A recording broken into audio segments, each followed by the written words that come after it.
This podcast is recorded on the traditional lands of the Kulin Nation. We acknowledge the traditional custodians of the land and pay our respects to their elders, past, present and emerging. We extend that respect to all Aboriginal and Torres Strait Islander peoples listening today. Hello and welcome to Give and Toke Cannabis Conversations, the show that aims to elevate the conversation about cannabis to a higher level. I'm your host Paul, and today we welcome David Ettershank, who is the Legalise Cannabis Victoria MP for the Western Metropolitan region of Melbourne. As a long-time community activist, David Ettershank has actively campaigned to protect amenities and services and has rallied against excessive development in his local community. With political consciousness seemingly in his bloodstream, racking up around a dozen arrests for protesting during his younger years in Queensland proves that he is not scared of standing up for what he believes in. As a long-term cannabis consumer, Mr. Ettershank is determined to see it legalised, destigmatised, and its many benefits recognised. His passions lie in reform of cannabis laws and capitalising on the opportunities that the cannabis economy can bring to Victoria. Alongside Rachel Payne and other members from Legalise Cannabis around the country, he is working hard to make changes to Victoria's outdated laws, including those that relate to workplace discrimination, drug driving, and even regulated personal use of cannabis. If you enjoy what you hear on this show, please make sure you subscribe on whatever podcast platform you're listening on. If you use Spotify, please leave a 5-star rating, and if you use Apple, please leave a 5-star rating and review. It really helps the show, and so does telling a friend. But for now, please enjoy my conversation with David Ettershank.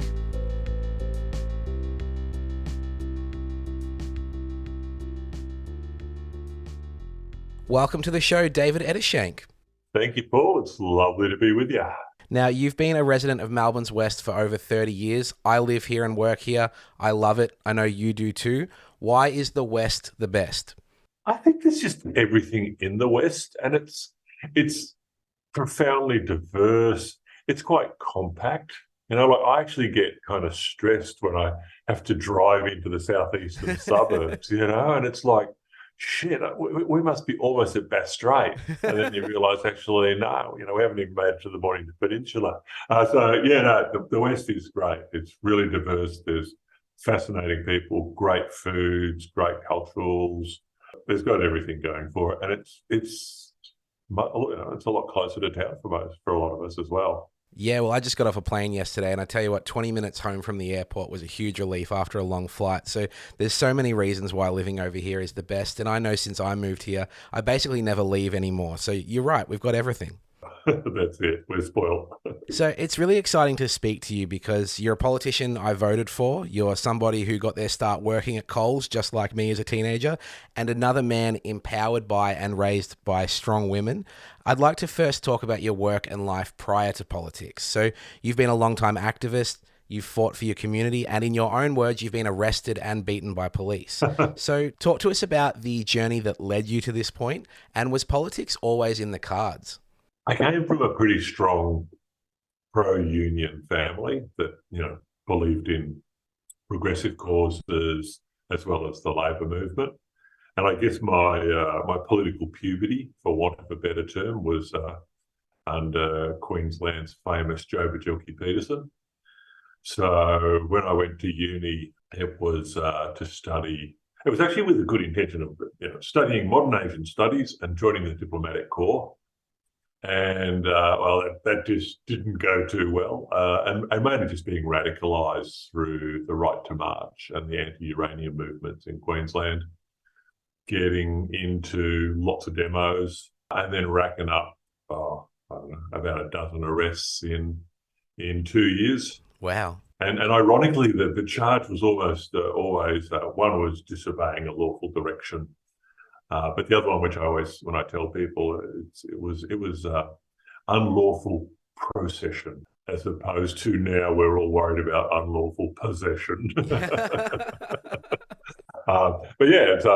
it was great. And it was really important. I think people were fighting for democracy. They were fighting for the right to speak, and it also gave me a great introduction to the law.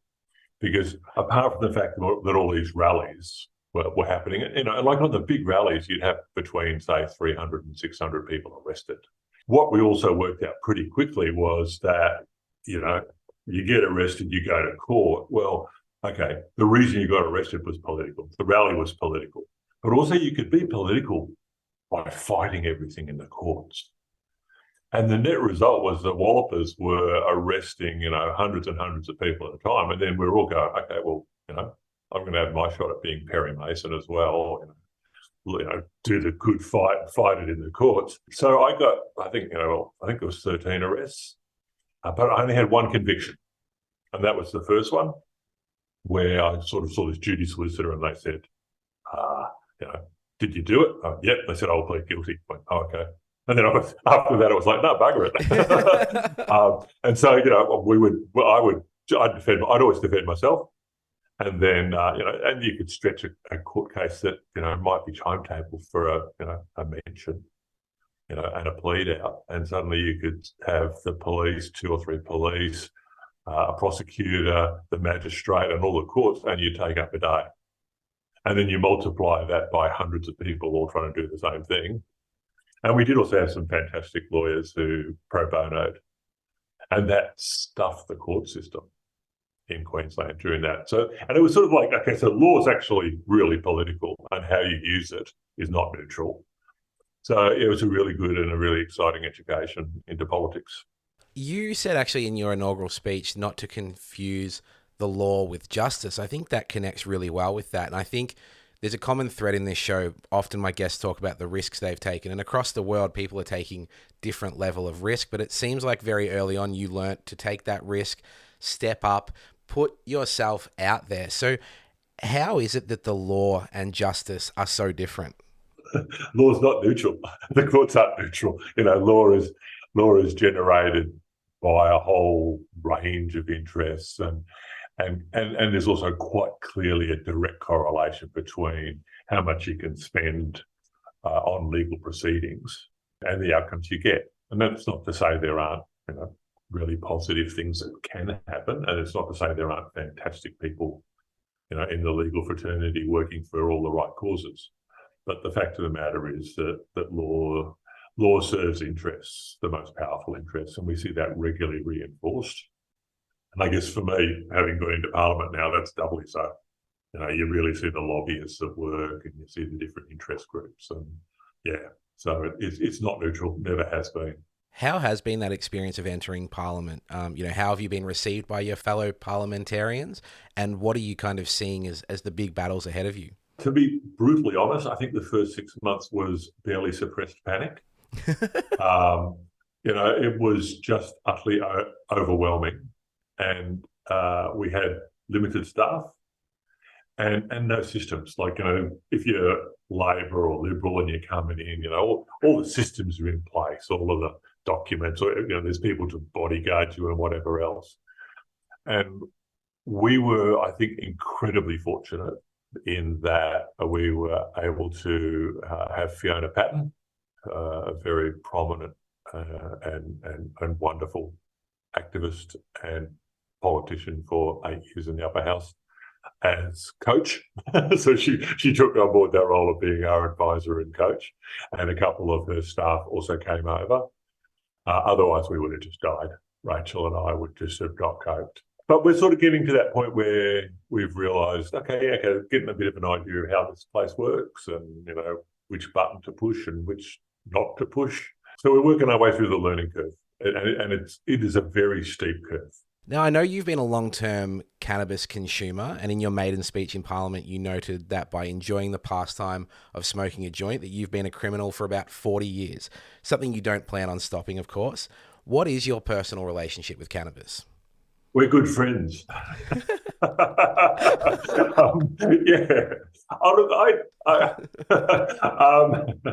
it's purely platonic. No, look, I mean, I've enjoyed cannabis. I guess I started when I was about 18, so 40-something, more than 40 years ago. And to me, it's just like alcohol, or it's like recreation. It's just an alternative way of being for a period of time. And I have enjoyed over the years a diverse range of different drugs. And I love what it does to your brain, and I love what it does to your body, and seeing yourself and life from different perspectives through chemical enhancement or augmentation. But cannabis has been like a loyal friend. It's always there. There's different types of bud for different moods, different situations. And I find it's just a lot gentler on my body and my mind than a whole lot of other alternatives. And I've tried most of them. It sounds like you've certainly found something that works for you, and I know that's definitely the case for me. If I am talking purely socially, alcohol and I don't mix very well, whereas cannabis and I have a very great relationship. But it's also incredibly refreshing to hear you speak about drug use, just in the sense that we need more people that have experienced these things to be making decisions about them, to be informing the rules and regulations. I imagine that's probably something that gets a bit of a shocked reaction from some people, particularly in Parliament, that you're open to speak about that. Yeah, it's really interesting because I think when we first arrived, and I probably didn't answer part of your previous question as well, but I think there was a whole lot of people like, oh, legalised cannabis has arrived. Do we need to hide the garden hose in case they're going to be out there sort of chopping it up and whacking it into a Mr. Juicy bottle? Or I think there was this whole thing of like, the stoners have arrived. What's that going to be? And like, I guess we don't fit the stoner sloth sort of stereotype or any of that sort of stuff. Rachel and I are very different types of both age, gender, you name it. We're very unlike, but we both bring, I think, a pretty professional approach to the issue. So I think for a number of our colleagues in parliamentary world, it's been a little bit of a surprise that we aren't just their stereotype. And of course, the other one that's been really interesting is sort of the people who come and who are elected and who share their thoughts on their drug experiences, either directly or familial. And you get it all, you get it all. But I found throughout my professional career, like it's a linking thing, people, quite often the people you least expect come up and talk about, It's good to hear that you're changing some minds in Parliament. I know Rachel has spoken about some kind of unlikely allies that have appeared, some conservative people from across the aisle who are finding common ground in respect for her burlesque career and things like that. So it's great to hear, these worlds colliding and some ideas changing, because they're only going to change with people like you being in there. So, in mentioning your wonderful colleague, Rachel, I'm really excited about the work that Legalise Cannabis is doing across the country. However, I do realise I don't know a lot about the party. So having formed out of the ashes of the hemp party, what is the kind of brief history of Legalise Cannabis as a political party? Well, happily, we can give a very brief history because it's, in terms of being registered, in Victoria, it was registered, I think, 2 months before voting started. Wow. So we went into the election pretty bare-assed, brand spanking new. As you say, there's a long history associated with campaigning around cannabis reform dating back to the 60s. And so we've got this incredible diversity of people who've supported the party. And, that includes people that was politicised in the 60s, and have been fighting ever since, baby boomers, for whom it was a perfectly normal part of life. But it crosses class, gender, race, you name it. It's a really, really diverse, and it ranges from very left-wing to quite right-wing, if you look at where our political base is. But there is a common denominator, and that is, let's get some stuff done around cannabis reform, because it's just way overdue. It sends a pretty clear message to people, though, that change can happen potentially in a short period of time. If we're registering 2 months before an election and then end up with 2 members in the parliament, that's a pretty good sign for what could be coming, right? Absolutely. I mean, it was our campaign. I think we had $2,000 in the fighting fund. Wow! And that was to run in 8 upper house seats, 2 candidates in 8 upper house seats and 3 lower house seats. We picked up a couple of $1,000 additionally in donations during the campaign, but so maybe we were like $4 or $5 grand. couple of hundred core flutes for the state, a couple of hundred T-shirts, and that was it. Less than one Bronwyn Bishop helicopter ride. Not a one. So it was really sort of a guerrilla sort of us hanging out of our pants type sort of approach to the campaign. But it was great, on the early voting centres, people would just make a beeline for you, and we'd be sort of standing there with our gear on and the core flutes, and people would drive by and they'd be beeping, and whatever, and giving, the sign, and you could just see all these other people who are at the early voting centres go, oh, you have the most fun people to vote for you. Oh, that's so good. It was great. It was a good campaign. Yeah, that sounds like a lot of fun. Well, I think we need to talk a little bit more about what's going on in Victoria then, because, limited resources, you got into power, and I'm so pleased that you did, or you got into Parliament, and I'm so pleased you did.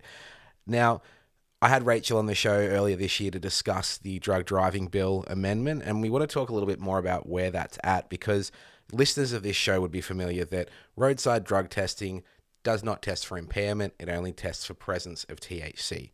So that's obviously an issue of discrimination when we have people taking cannabis medically. So this bill amendment was proposed that discrimination could end, and the Victorian government have responded, first by saying, yes, we want to address this. This is an issue for our government. And then they've now responded by saying, we want to do an 18-month trial, closed trial, and understand the effects of cannabis on driving a little bit better. Now, some people see this as a really positive step in the right direction, and there is cause for celebration to some extent. But for those of us who are very close to this cause, feel like it's a little bit, we feel a little bit deflated by the extended delay. So what's your take on this outcome with the government saying, we're going to do an 18-month trial? I'd go a little further than a little deflated. I'd go bitterly disappointed. As far as I'm concerned, the government is kicking the can down the road into the next postcode. Like a year and a half is a way long time. And it is entirely unclear to us what they actually hope to get out of this trial, because there's been dozens of simulator trials, and there's been a closed track or in traffic trial that's virtually identical from what we can work out in the Netherlands only a couple of years ago. So it's not like they're splitting the atom and pushing back the boundaries of science here. They know what they're going to find. So what's the purpose? And of course, the other one is, you do this trial, and it tells you what we probably all know, which is after you consume cannabis, you will have a level of impairment depending on who you are for a period of time that might be typically, say, 4 hours. So, you've learned that. What do you do with that information? Are you going to translate? Are you going to draw up regulations that says, you won't drive for 4 hours after you've taken cannabis? Is that what you're going to do? And of course, we've not got any answers. So we are, like, literally at the time we're recording, trying to get in and meet the relevant minister and get to try and understand, well, what actually do you hope to achieve? Because to us, this is not apparent. Yeah, and as you mentioned, University of Sydney have discovered basically relevant timelines for how long you're impaired. Monash have been doing tests. We're seeing, that's on our home soil, and then there's even bigger stuff happening internationally, like you mentioned, in the Netherlands.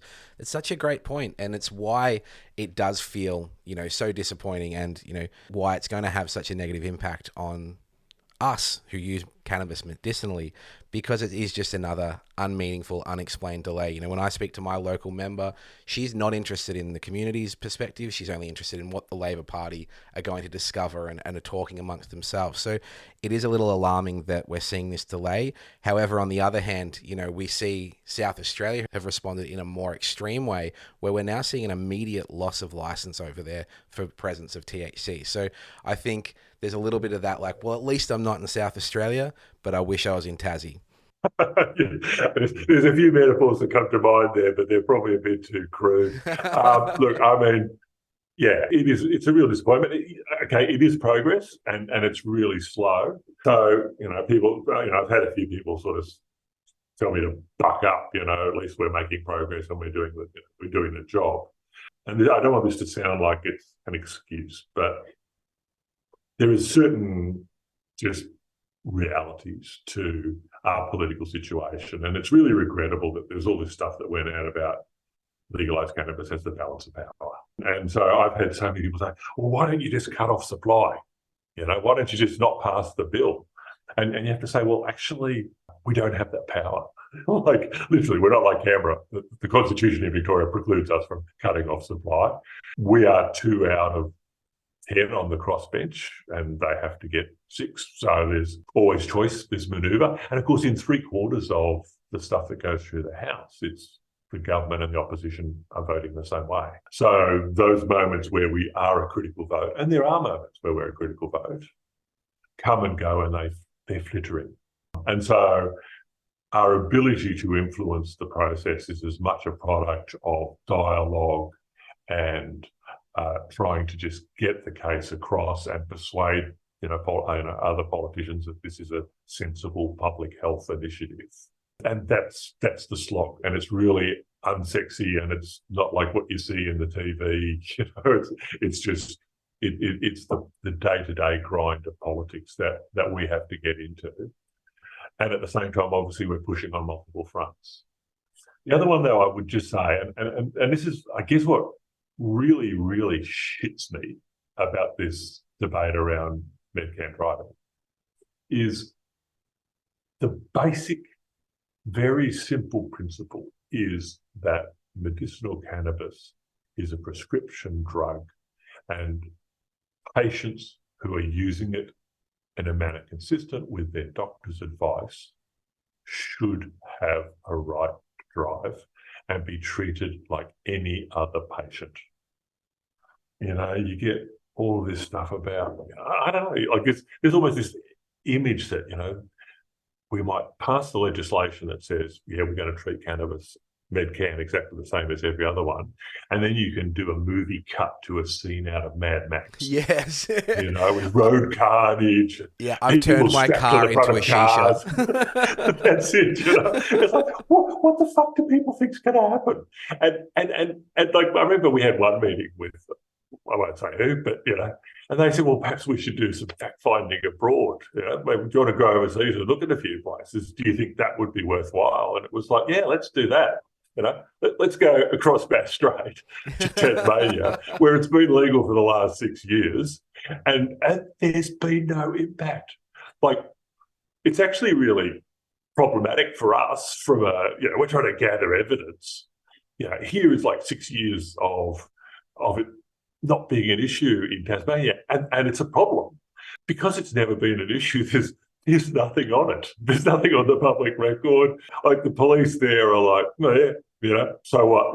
Never noticed anything. There's no stats, and so that's just like deeply frustrating. Reality, we don't need to have we don't need to close off Sandown racetrack for however many months and get people in cars. Let's just go down to Hobart.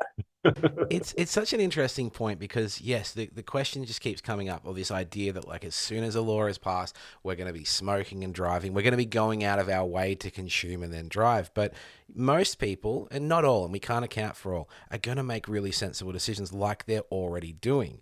Most people make good decisions. The most I'm ever impaired in the car is when I've got a cold or flu. I don't drive. That's way more impairing to me than smoking cannabis. So all these other possibilities seem to be out the window, that someone could be impaired by being tired, by having an emotionally draining day, by taking pharmaceutical drugs. It's just this strange focus on cannabis impairment that all of a sudden everyone's going to be a stoner. So, knowing what we know about impairment and knowing that the government are just kind of dragging their feet, what could they be immediately doing differently? I think we were perfectly happy with the concept of a trial. But I think from our point of view, and particularly given the studies that have occurred, the sheer number of studies that have occurred, it should be an on-road trial. We were quite happy to have a situation where there were certain limits. So, for example, that if you wanted to participate in a trial and you were driving, you had to have a 0 blood alcohol reading. Just a few common sense things, because there is, in the science, there is clearly some stuff around a sort of synergistic relationship between alcohol and weed. And so, okay, for the purpose of the trial, let's just take that out. They're not measuring the assessment just of Medcan. They're talking about the road damage result from legalisation. And it doesn't. Well, I think there was a huge one done by the Canadian Institute of Actuaries. Okay, so these are people who provide advice to insurance companies and government. So they're not interested in emotion or whether they go home and pull a cone. They are purely statisticians. They were using machine learning. They had 30 odd states in the US plus all of Canada over 3 years. Did all this incredible evaluation, and they come out and said, we can find nothing statistically significant relating to legalisation and any increase in road accidents or trauma.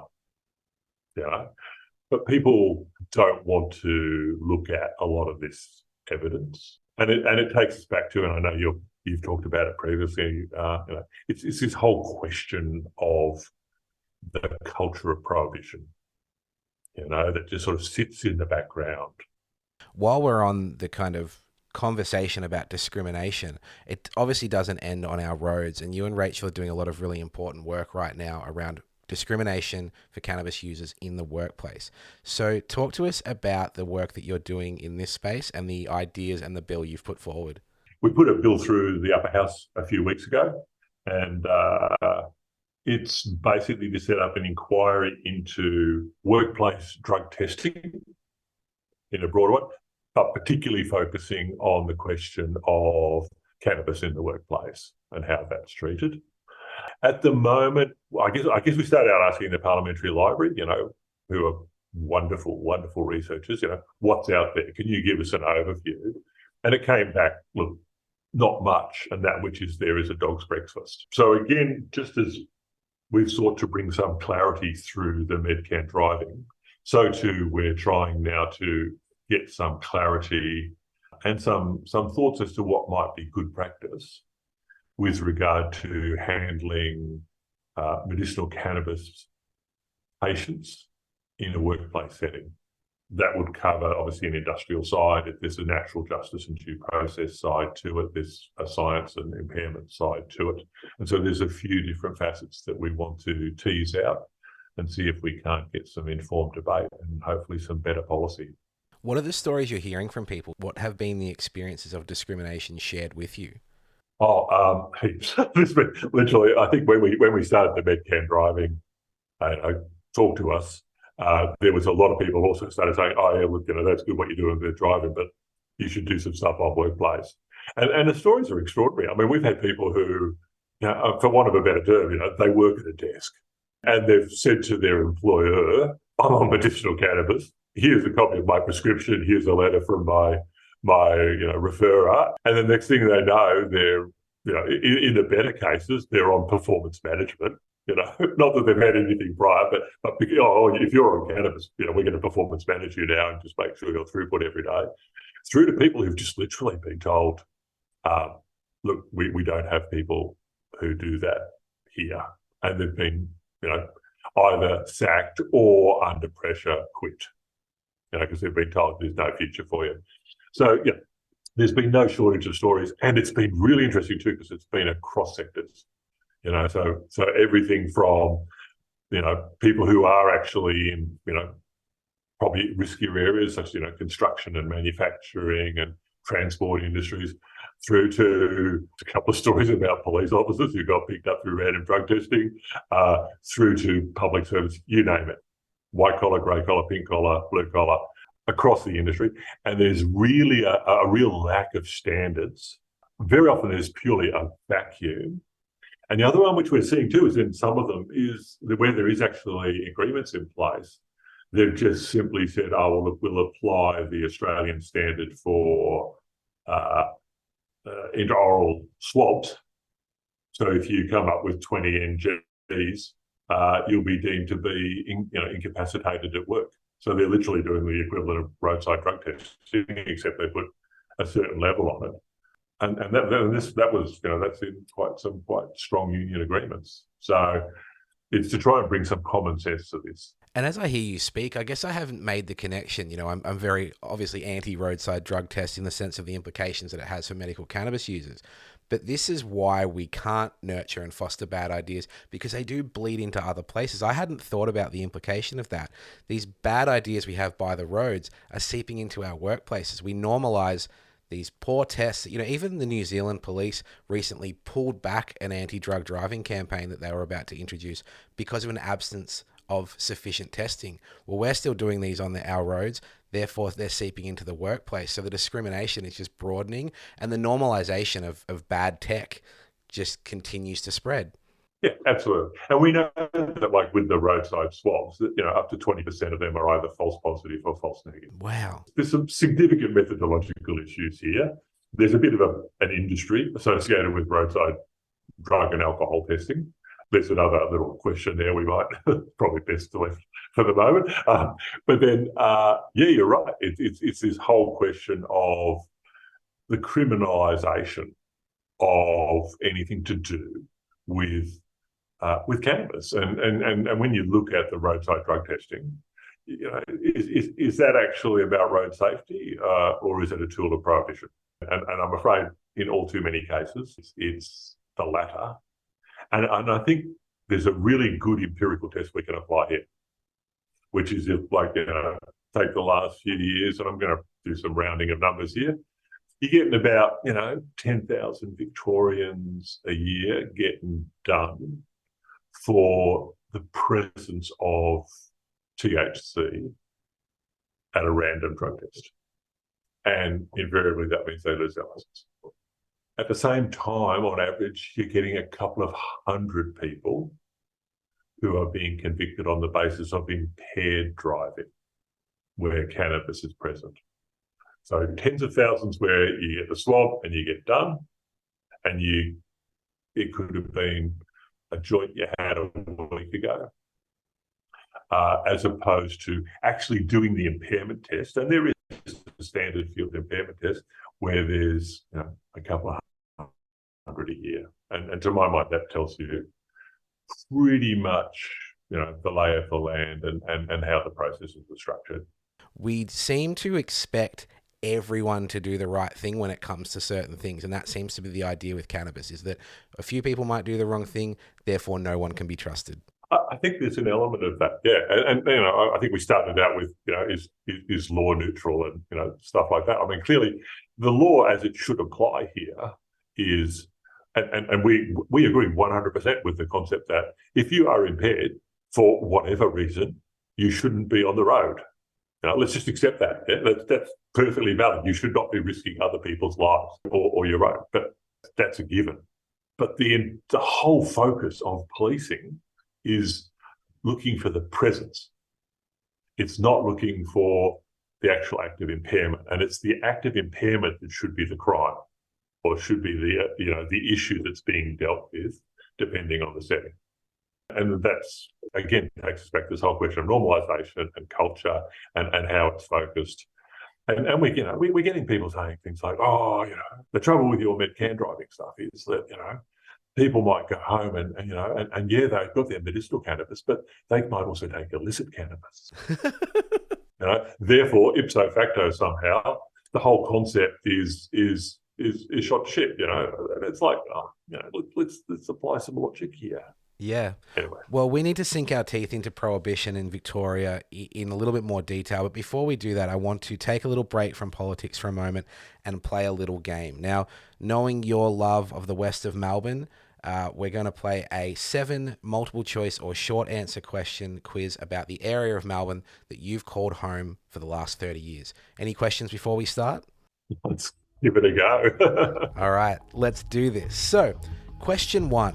What famous pie company was based in Kensington until 2003? Was it Gillies Pies, Pie Face, or 4 and 20 Pies? It was the 4 and 20 factory.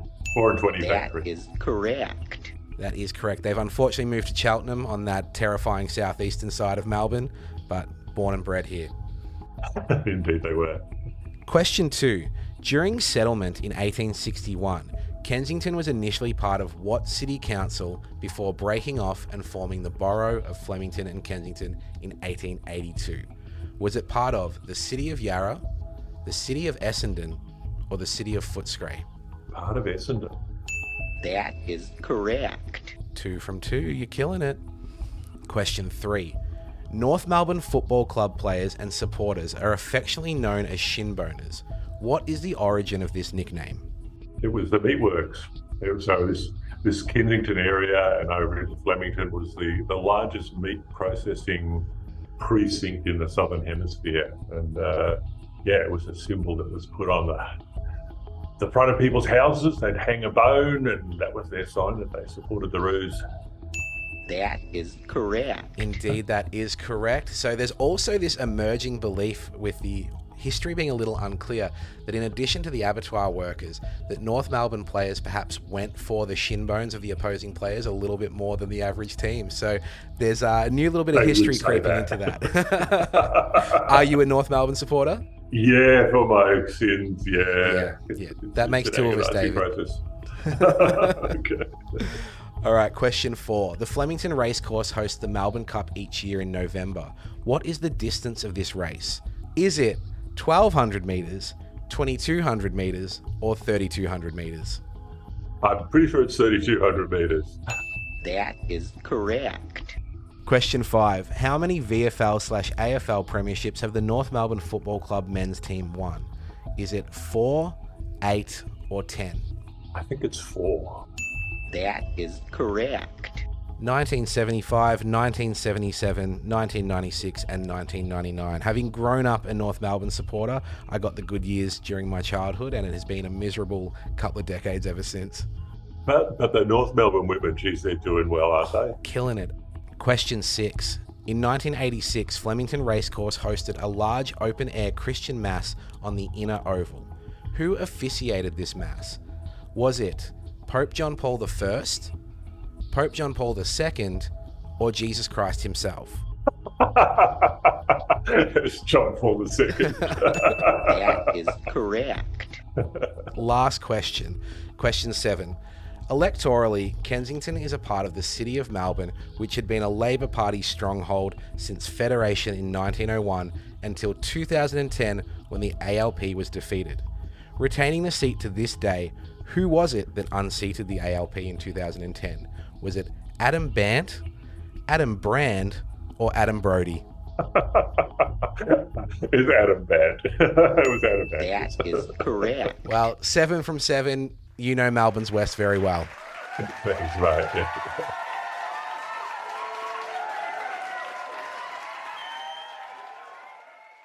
All right, let's talk about the state of the nation a little bit, and Victoria's history of prohibition. We've got a few broad things to speak about here, which I'm really looking forward to. So when we spoke in the lead up to this conversation, you spoke about Victoria's culture and history of prohibition. It's been mentioned in this conversation. What is it you want people to know about this culture and history?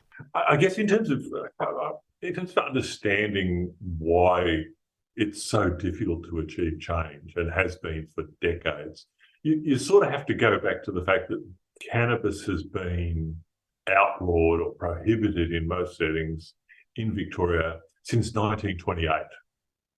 So after sort of like 95 years of prohibition, there is actually now, it's like literally in the political and the public DNA that cannabis is bad. And in its most extreme forms, it was the reefer madness or whatever, but it's also much more subtle. And it reflects itself, I think we see that all the time in the political world, in this profound risk aversion to change with anything that's got to do with cannabis.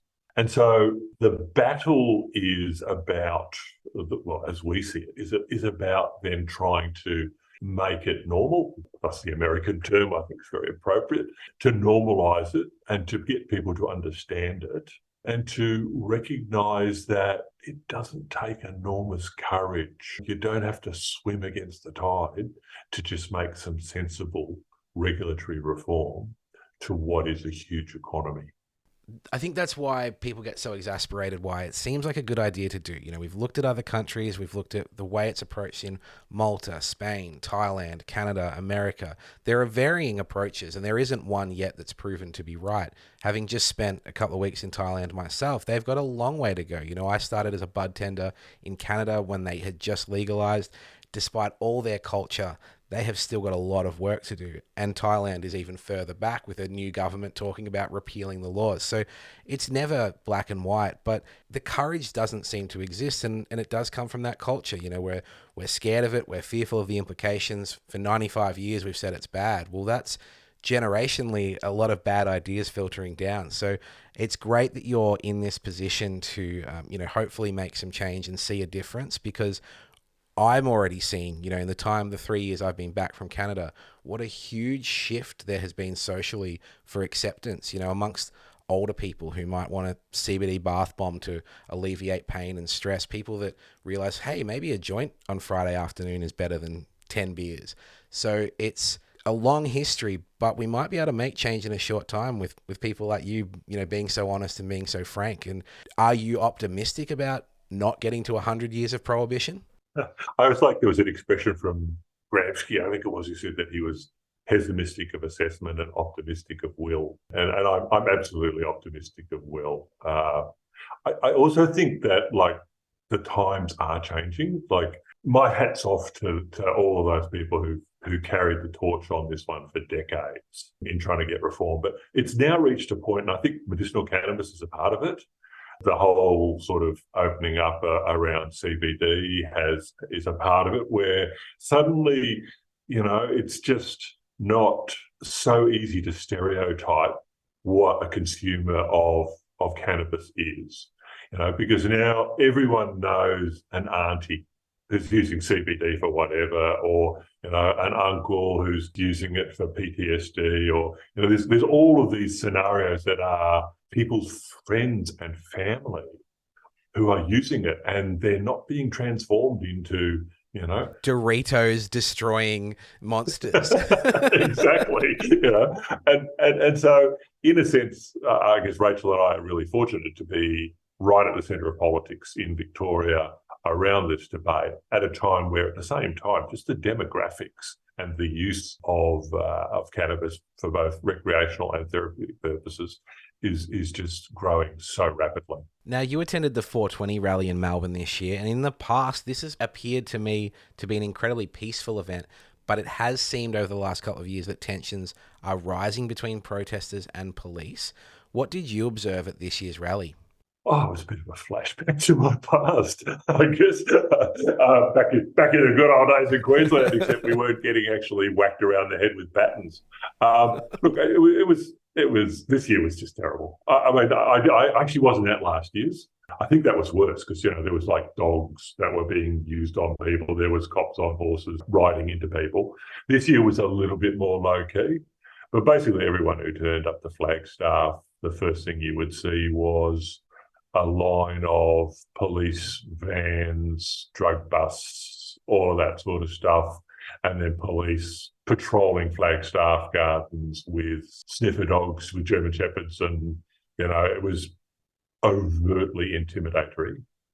And as a result, there was very few people attended, because I'm pretty sure most people would have taken one look and gone, I'm getting the hell out of here. For those of us who did go in, it was very intimidating. There was police patrolling with dogs and arresting people. There was people who weren't resisting, were being cuffed by the police prior to being searched, and it was just like, for fuck's sake, what is this about?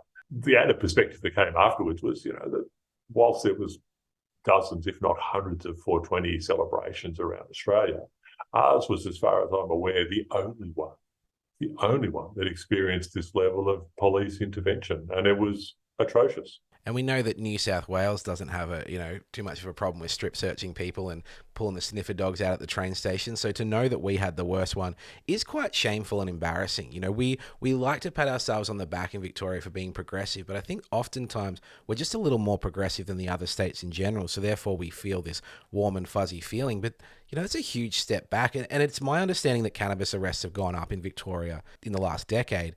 And I'd say that anecdotally, while cannabis has become a little more socially acceptable, there seems to be more of a hardline police response to its use. You know, as the public gets a little bit more okay with it, they seem to be getting a little bit more conservative. So whether you agree with that sentiment or not, why do the police get so much say in what is essentially a public health issue? That's a very good question.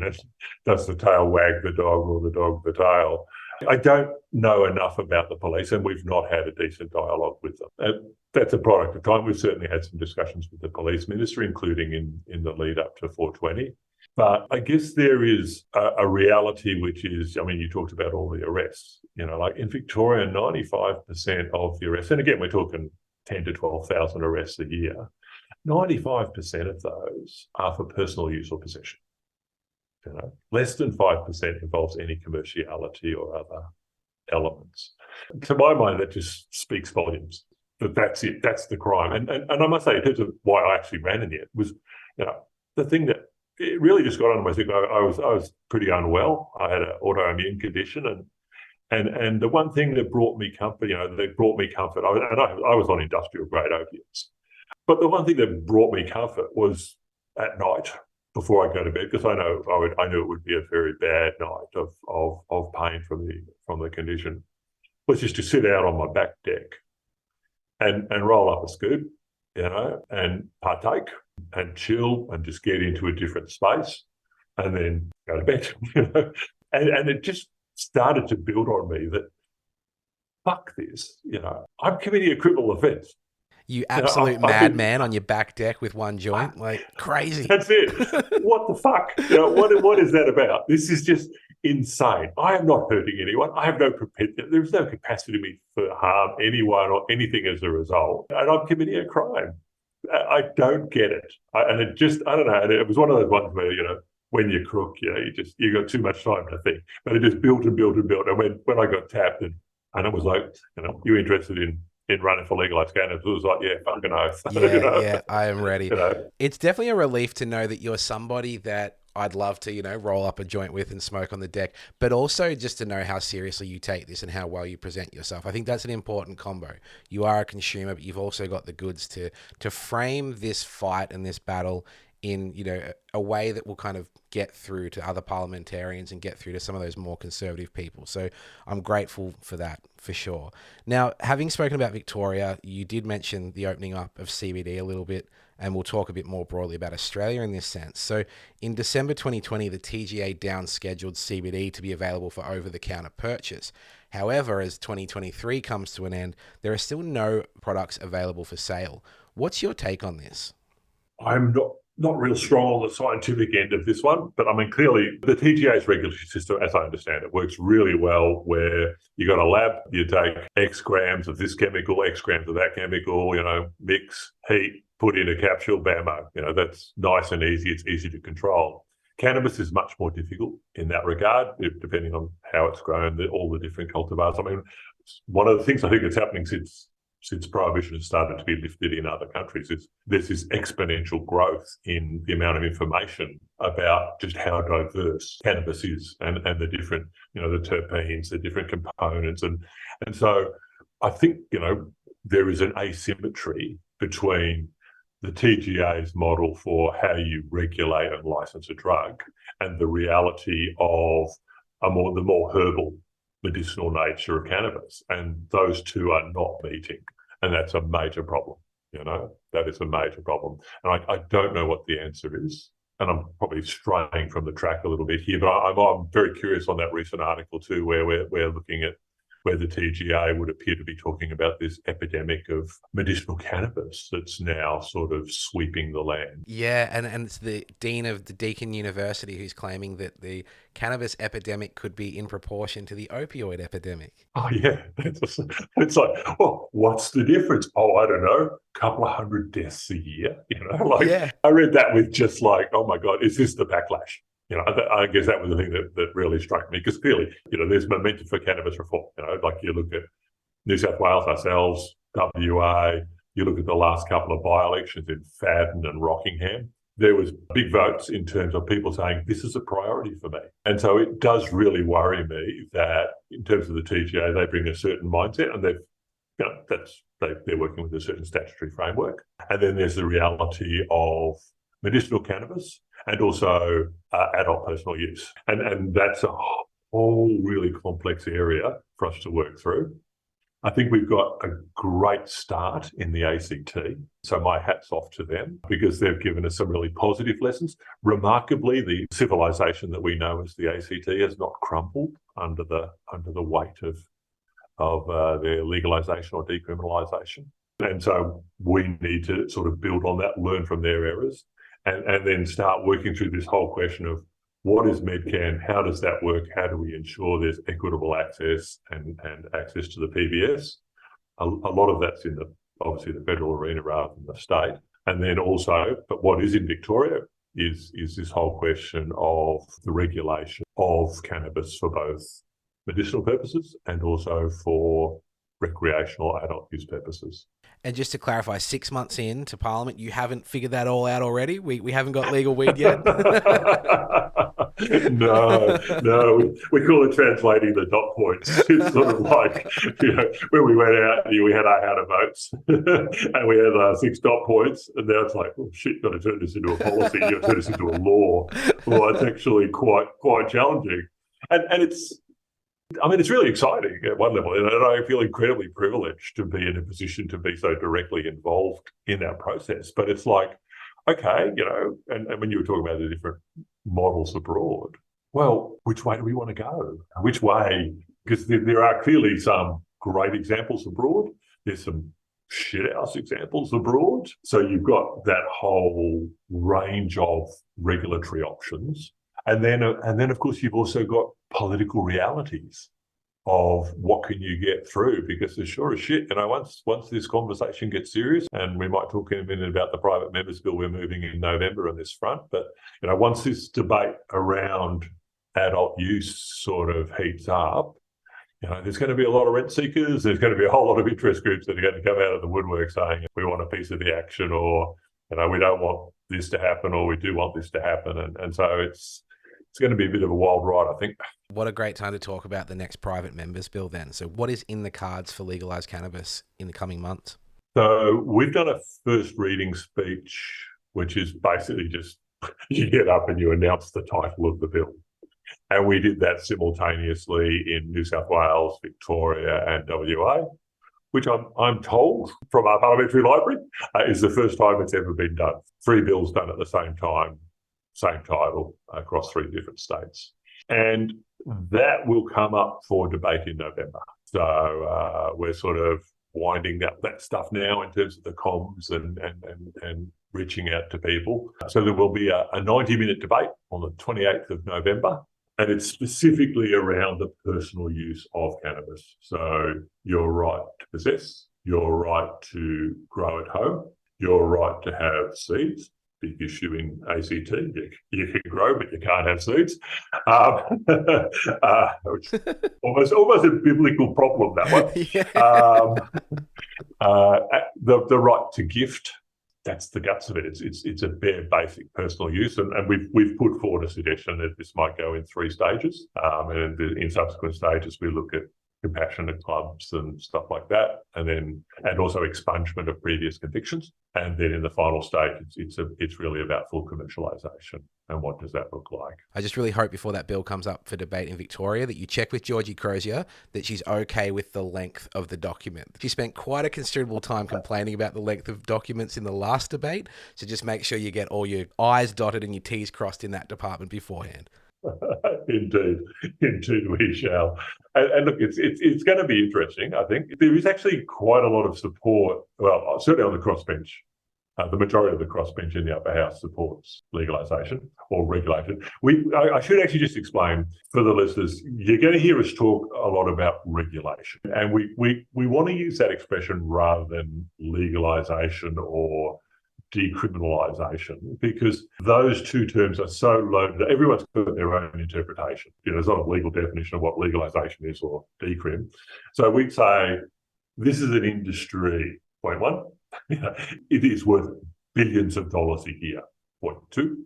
And any other industry that was worth billions of dollars a year, governments would tend to regulate, not simply prohibit, they'd regulate it. And so we want to use that expression of regulation, meaning the sensible management of something which has both great benefits and it does have potential risks. Yeah, let's not fool ourselves. There are issues about community safety, about education, about youth access, about criminality. There's lots and lots of issues that come into this. And so regulation is what we're pursuing, starting with personal adult use as the first bite. Well, they're very exciting times in Victorian and Australian Parliament as we have these discussions. I couldn't be more grateful for the passion and the knowledge that you have and the impact that you and Rachel are having on the discussion. You know, I talk to people at work who know your name and things like that. It's really positive to know that you're getting people's attention and change is hopefully on the horizon. So, David, as we head towards the end of this discussion, the last segment is called Pauls of Wisdom. And though we value this long-form conversation, we must now leave the listener with one key takeaway, dinner party fact, or perhaps even a call to action. So, David, what is your Paul of Wisdom? It's really hard to come up with one. I've been thinking about this one. And, I remember my nana used to say to me, if you haven't got anything nice to say about people, don't say anything at all. But I worked out that doesn't have a lot of utility in politics. So I've had to abandon that one.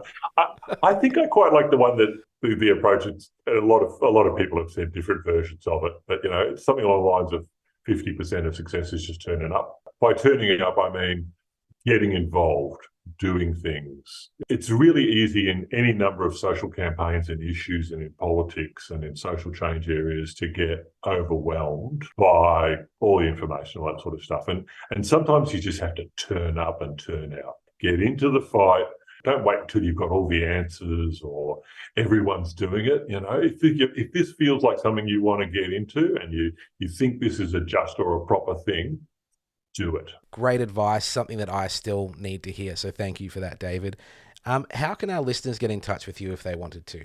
Oh, look, we're on the socials. We're on davidettershank.com.au. I feel it's like a bit of a vanity project to have your own webpage. But anyway, so yeah, Ettershank is you don't have to do too much searching on Google to find that. And of course, obviously, there's a range of Legalise Cannabis Victoria websites and such like. So feel free, reach out. We'd love to hear from people. And we endeavour to get back to people in a timely manner. I'll make sure that the appropriate links are in the show notes below. So, David, you're an outstanding asset to the Victorian Parliament. I know that you and Rachel are having a huge impact on political discourse in our state and in our country.